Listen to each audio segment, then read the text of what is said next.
Ever heard of a creature who's human by night and a beast by day?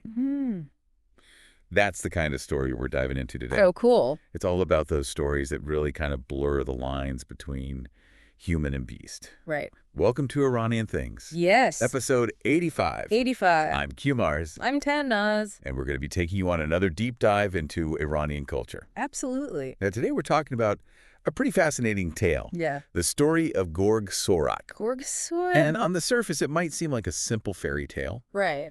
But when you dig deeper, it really grapples with themes of love, transformation, and the clash between wealth and poverty. A definite. In a way that's both captivating and thought-provoking. For sure. So let's set the scene. Okay. We have this beautiful young woman living a pretty humble life with her father, a man of modest means, Right. and then into her life No. enters a wealthy young man from a distant land. Okay. But there's a twist. There's always a twist. He's cursed. A curse. What kind of curse are we talking about here? So it's not your average everyday curse. Okay. This love-struck young man Uh-huh. transforms into a wolf every single morning.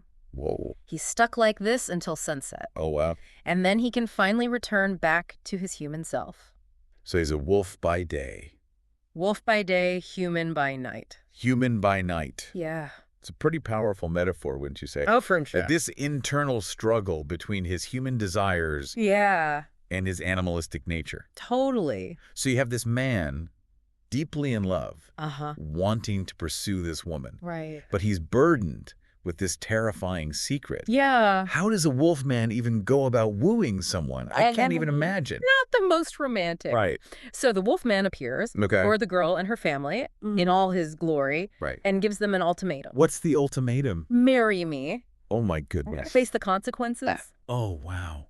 What a high-pressure situation. It really is. For the parents especially, Right. forced to choose between their daughter's life Yeah. and their own. Such a tough choice. I can't imagine. And you really start to think about this man's desperation. Yeah. Like, how desperate is he to break this curse, Right. to go to these lengths? And also the fear that he must have instilled in them. Absolutely. Like, just imagine this Scary. wolf just appearing Yeah.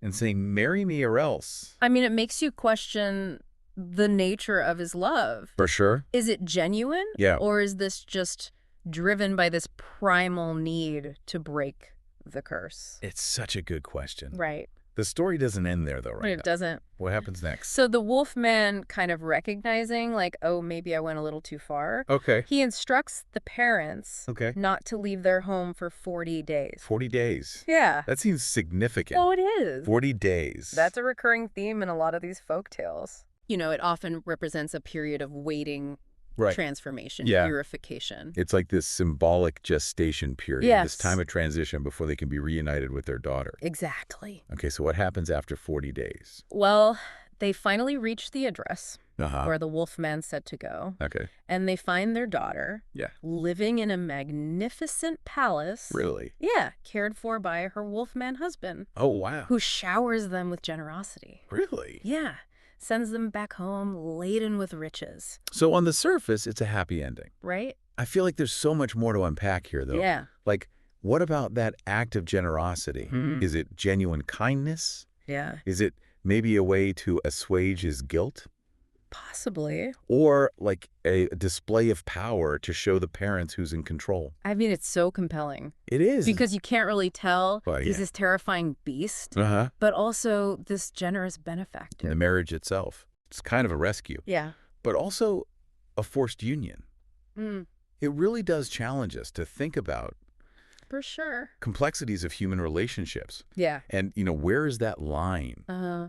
between good and evil? Right. Because it's definitely blurred here. Absolutely. I think it also makes you think about Yeah. the anxieties and social dynamics Uh-huh. that were present at the time. Right. The story touches on the allure of wealth, Yeah. this fear of the unknown, Oh, yeah. the power dynamics between men and women, Sure. especially in that time. Goodness. We can't forget about, What's that?